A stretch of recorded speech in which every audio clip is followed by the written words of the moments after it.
নমস্কার, কেমন আছেন সবাই? আপনারা এ বিষয়ে অবগত আছেন যে 27 তারিখ ক্রমশ নিকটবর্তী হয়ে আসছে এবং কৃষ্ণকালী মায়ের মন্দিরে যে কোনো একটা বড় ধরনের বিপদ হতে পারে সেই বিষয়ে কিন্তু মঙ্গলা দেবী বারবারই সকলকে অবহিত করেছেন এবং এখনও করে যাচ্ছেন, এবং সেই উদ্দেশ্যেই তিনি মাননীয় প্রধানমন্ত্রী মহাশয় এবং মাননীয় মুখ্যমন্ত্রী মহাশয়ের কাছে করজোড়ে লাইভে এসে নিবেদন করেছেন যেন তারা এই মন্দিরটি হতে দেন। তিনি তো কোনো মদের দোকান করছেন না, তিনি কোনো ক্যাসিনো খুলছেন না, কোনো জুয়াও কেন খেলা হবে না, তাহলে কেন তাকে মন্দির করতে দেওয়া হচ্ছে না?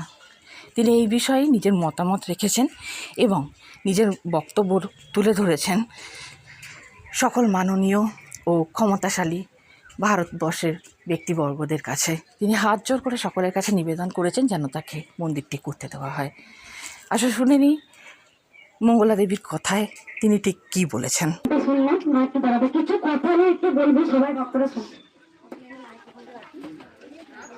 আচ্ছা, আমি বারবার বলবো যে সব সময় জানেন যে মায়ের মন্দিরটার জন্য আজকে ঝড় ভাঙাভাঙি মারধর হচ্ছে। প্রথমত কথা এক হচ্ছে, দেখুন আমি কিন্তু আধ্যাত্মিক চেতনার একটা মেয়ে। আমি মাকে ভালোবাসি, আমি মায়ের পুজো করি, আমি মায়ের ধ্যান করি, আমি ভক্ত সেবা করি। আমার একটা কথা বলতে চাই যে দেখুন, আমাদের মার প্রথমে আমি মাননীয় দিদি যে আছেন মুখ্যমন্ত্রী, ওনাকেও আমি প্রণাম জানাই। আমাদের যে প্রধানমন্ত্রী আছেন নরেন্দ্র মোদীজি, ওনাকেও আমি সশ্রদ্ধ প্রণাম জানাই, কারণ ওনারা আমার বয়সে অনেক বড় গুরুজি। সব থেকে আমার পরম সত্য হচ্ছে মানুষ সত্য, আমার কাছে পরম সত্য, আমার কাছে সেটাই বড় সত্য। আমি সবার জন্য মঙ্গল কামনা করি, সবার জন্য। কারণ দেখুন, যারা পার্টি নেতা মন্ত্রী যে যেমনই হোক না কেন, এই মন্দিরে আপনারা সবাই জানেন, কারণ আমি হচ্ছে ভক্ত সেবা করতে নেই। আমার কাছে পরম সত্য হচ্ছে মানুষ সত্য।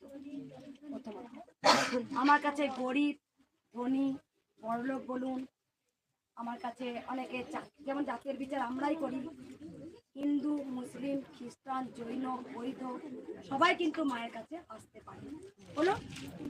তাই আমার কাছে আমার একান্ত অনুরোধ, আমি জানি এই কৃষ্ণকালী মায়ের খবরটা গেছে, ওপর মহলেও গেছে আমি জানি, তাই আমি একান্ত অনুরোধ, আমি এখানে কোনো কিছু, আমি আধ্যাত্মিক চেতনার লাইনে রয়েছি, আমি মাকে নিয়ে থাকি, মায়ের পুজো করি, ভক্ত সেবা করি। এখানে নানান ধরনের মানুষ আছে, তাহলে আমি বলতে পারতাম ওই মানুষটাকে দেবো না, ওই বেছে বেছে ত্রিশূল দেবো কি? এক নাম্বার, যে যেখানে পার্টি করেন সেটা আপনাদের সম্পূর্ণ ব্যক্তিগত ব্যাপার, আমার কোনো কিছু যায় আসে না। আমার একটাই লক্ষ্য হচ্ছে ভক্ত সেবা করা। এই মন্দিরে আমরা এই মন্দিরে কেন, যে কোনো মন্দিরে সকল ধর্মের মানুষের যে যার যাকে ভালো লাগে সেটা সে পার্টি করেন, সেটা তার সম্পূর্ণ ব্যক্তিগত ব্যাপার। আমি কাউকে কোনো আঘাত দিয়ে কথা বলতে চাইছি না। আমি বলতে চাইছি, আমি তো বলতে পারতাম যে আমি ওনাকে দেবো, ওনাকে ত্রিশূল দেবো না, আমি তো বাছাই করতে পারতাম। কিন্তু এখানে দেখেছেন 4 লাখ 3 লাখ 5 লাখ ভক্ত আছে, আমি সবাইকে ত্রিশূল দিই। আমি কি বলেছি, ধনী থেকে দরিদ্র সবাই মায়ের কাছে সকল সন্তান, যে যেমন পার্টি করেন সেটা তাদের ব্যক্তিগত ব্যাপার, আমি সবাইকে ত্রিশূল দিই। তাহলে এখানে মন্দিরে আজকে লাখ লাখ সকল ধর্মের মানুষ আছে, সকল ধর্মের ধর্মাবলম্বী মানুষ আছে, এখানে ভক্ত আছে, সবাইকে আমি ত্রিশূল দিই। আমার কাছে পরম সত্য হচ্ছে ভক্ত সেবাটাই হচ্ছে, মানুষ হচ্ছে পরম সত্য, তাহার উপরে সত্য কেহ নাই। আমার কাছে এটা কথা। আজকে আমি লাইফের মধ্যে অন লাইফে আমি কিছু কথা বলবো, যেটা বলতে চাই, আমি বারবার বলছি আমি কোনো মদের দোকান করিনি। হলো দেবত্ব জায়গাতেই মন্দির হয়, এখানে বাধাটা কেন হবে? আমি কোনো পার্টি যাই না, আমি কোনো মিছিলে যাই না, আমার কারোর সঙ্গে শত্রু নেই। আমার একটাই শত্রু কি, কেন এখানে এসে ভক্তরা ভালো? আমি কি ভক্তদেরকে বাড়ি থেকে টেনে টেনে আমাদের নিয়ে এসছি? আমরা নিজে ভক্ত করে এসছি। দেখলেন এখানে মাকে হার দিল, কেউ মাকে চোখ দান করছে, কেউ মাকে শাড়ি দান করছে, সেটা নিজের পার্সোনাল ব্যক্তিগত ব্যাপার। তারা ঘরে বসে মাকে মানসিক করেছেন, ভালো হয়েছে দিয়েছেন। কি বললো ওই মেয়েটা, বলে গেছি ভালো হয়নি, ঘরে বসে নাম জপ করে আমার মেয়ে সুস্থ হয়েছে। শুনলেন আমরা, তাহলে আমি কাউকে কিন্তু ঘরে বসে ডাকতে যাইনি যে তোমরা এসো। আমি এই কথা বলেছি যে রোদ গরমে কেউ আসবেন না, ঘরে বসে নাম যখন, এই কথাটা বলেছি যে বাচ্চা অসুস্থ কেউ আসবে না, মা কৃপা করলে ঘরেতেও করে। এখানে বেশিরভাগ ভক্তরা শুনেছেন যে নাম জপ করে উপকার পেয়ে মানসিকটাকে শোধ করতে আসে। হলো, আমার তো কারোর সঙ্গে কোনো শত্রু নেই, আমার দিদির সঙ্গেও কোনো শত্রুতা নেই, আমার নরেন্দ্র মোদীজির সঙ্গেও কোনো শত্রুতা নেই, কারণ আমি কোনো মিটিং এ মিছিলে যাই না, মায়ের পুজো করে ভক্ত সেবা করে বেরিয়ে যায়। আমার একটাই উদ্দেশ্য কি, যে আমি একটা মায়ের মন্দির করতে চাই। মা এত কষ্ট পাচ্ছে, চায়না পাঁচিলের মধ্যে রয়েছে, একবার ঘরের পাঁচিলে রয়েছে, একবার মাকে ঘর থেকে কুকুরের মতো মারছে, বার করছে। আমি তার প্রতিবাদ করে বলেছিলাম একটা মন্দির। তাহলে মন্দির করতে কেন এত বাধা আসছে? আমার তো কারো শত্রু নেই। আমি এটাও শুনেছি দিদির ঘরে নাকি কালী পুজো হয়, তাহলে দিদিও তো একটা নারী। তাহলে আপনি যখন আজকে আমাদের মুখ্যমন্ত্রী, তাহলে নিশ্চয়ই আপনার কাছে সেই খবরটা গেছে, তাহলে আপনি কেন আমাদের সাহায্য করছেন না মন্দির করার জন্য? যদি একটা মদের দোকান করতাম, যদি একটা খারাপ চেতনা কিছু, তখন বাধা দিলে আমি মাথা পেতে নিতাম। আমি তো বারবার বলছি কেন আপনারা ভিক্ষুকতে দিচ্ছেন না, কেন আপনারা মন্দির করতে দিচ্ছেন না? হয়তো না আলে অনেক কিছু কাজ হচ্ছে, আপনার কানে হয়তো সেই খবরটা যাচ্ছে না, বা আপনি হয়তো কিছু বুঝতে পারছেন না। কিন্তু দেখুন দিদি, আপনার কাছে বারবার আমি অনলাইনে আছি, আপনার কাছে একান্ত অনুরোধ, আমি মায়ের কাছে প্রার্থনা চাইবো, দিদি আপনি ভালো থাকুন, আমাদের দাদাও ভালো থাকুন। কারণ আমি মানুষের জন্য, কেউ ঠাট্টা করে না, আমি মানুষের জন্য, আগে মানুষ সত্য তারপরে পরে। তাই আমি চাইবো সবাই ভালো থাকবেন, সবাই সুস্থ থাকবেন, আমার কারোর সঙ্গে কোনো শত্রুতা নেই, কোনো শত্রুতা নেই। এখানেও তো বলতে পারেন তাহলে দুটো দল ভাগ হতে পারতো, এখানে তো সব দলের মানুষ আছেন তো, তাহলে এখানে সবাই সব ধর্মাবলম্বী মানুষ আছেন, সব দলের মানুষ আছেন, সেখানে তো উপকার পাচ্ছে তো। আজ কিছু মাইন্ড করবেন না, আজকে দেখবেন অনেক অনেক দলে আছেন, তাদেরকে আমি ত্রিশূল দিই, সবাইকে আমি ত্রিশূল দিই, সবাই ভালো হন, সবাই বলে যান। তাহলে তুমি ধরে ধরে জিজ্ঞেস করো, আচ্ছা তুমি কোন দলের? বলতে পারতাম না, আমার সঙ্গে কার বাবা কথাগুলো ভুল বলেছি, আমার সঙ্গে কার কোনো কিন্তু শত্রু নেই। আমি মায়ের কাছে প্রার্থনা করি, তুমি দিদিকেও ভালো রাখো, মা তুমি দাদাকেও ভালো রাখো, তুমি দিদিকেও ভালো রাখো, তুমি দাদাকেও ভালো রাখো। আমার কাছে এইটাই বড় পাওনা, ওনারা আমার থেকে বয়সে অনেক বড়। তবে আমি আমার মাননীয় মুখ্যমন্ত্রীর কাছে আমার একটাই অনুরোধ, আপনিও জানি আপনি খুব ঈশ্বর ভক্ত, আপনি অনেক পুজো দিয়েছেন আমি জানি, তবু আপনার কাছে নিশ্চয়ই গেছে, কৃষ্ণকালী মায়ের গোটা পৃথিবী পৌঁছে গেছে, আপনার কাছে নিচে পৌঁছেছে। কেন মায়ের মন্দির হবে না?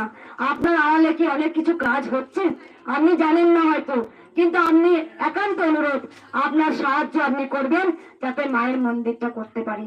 আপনার বাড়িতেও কালী পুজো হয় আমি শুনেছি, তাহলে আর এক মা, আপনার ঘরে যে মা আছে সেই মা কিন্তু একা। কেন মা চায়না পাঁচিলে বসবে? কেন মা আজকে রাস্তায় ঘুরে বেড়াবে? কেন মাকে নিয়ে ছেড়ে ছেড়ে খাবে? কেউ বলছে মায়ের চায়না পাঁচিল মন্দির ভেঙে দেবো, কেউ বা আমাকে ফেরত দিচ্ছেন যে মাকে আমরা নিয়ে চলে যাব। সেগুলো কেন হবে? কেন মা একটা মন্দিরে বসতে পারবে না? কেন পারবে না? যেখানে আমাদের মাথার উপরে ছাদ আছে সেখানে মায়ের কেন হবে না? যেখানে মায়ের কারেন্ট আসা নিয়ে বহুবার আটকেছিল, শুধু মায়ের জোর আছে বলে তাই কারেন্টটাকে আটকাতে পারে নাই। কেন মায়ের ঘরে আলো জ্বলবে না? যে গোটা দুনিয়াকে আলো দিচ্ছেন তার ঘরে অন্ধকার রাখবো? হ্যাঁ, ধরা কলিযুগ। তাই আমার একান্ত অনুরোধ দিদি, আমি সব সময় মায়ের কাছে প্রার্থনা করি সবাই ভালো থাকবেন, সবাই সুস্থ থাকবেন। আপনার ঘরে কালী পুজো হয় আমি জানি, আপনি অনেক মন্দিরে গিয়ে পুজো দেন, তাই আপনার কাছে একান্ত অনুরোধ যাতে মন্দিরটা করতে পারে। আমি বলেছি মন্দিরটা যাতে হয় অবশ্যই সহযোগিতা করবেন। আমার কারোর সঙ্গে কোনো শত্রুতা নেই, আমি কোনো জায়গায় যাই না, কোনো মিটিং মিছিল আমরা যাই না। আমার শুধু একটাই সত্য, মানুষ সত্য, আমি মানুষের সেবা করতে এসেছি। আমি আপনারা সবাই জানেন আমি তাবিজ কবচ পাথর আংটি আমি কিচ্ছু দিই না, কোনো জল পোড়া তেল পোড়া শস্য পোড়া দিই না। আমি শুধু একটা কথাই বলি, জয় কৃষ্ণকালী মায়ের নাম জপ করুন। এই নাম জপটার মধ্যে অনেক শক্তি আছে। ভগবান শ্রীকৃষ্ণ বলিয়েছিলেন এই কলিযুগের কৃষ্ণ নাম করে কিন্তু আমরা উদ্ধার হব, আমরা কিন্তু কোনো কিছুতে উদ্ধার হব না। এত বড় বড় মাদুলি করে কিচ্ছু হবে না।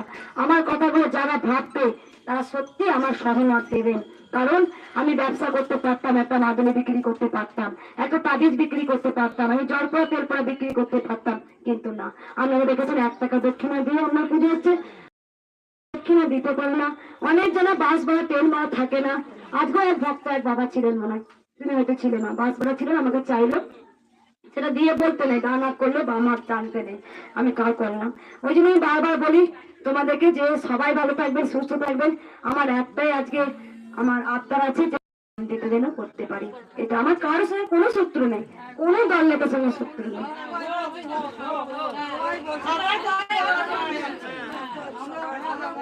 কিছু বলবে মা? কিছু বলবে? কিছু বলবে? বেশ। হ্যাঁ।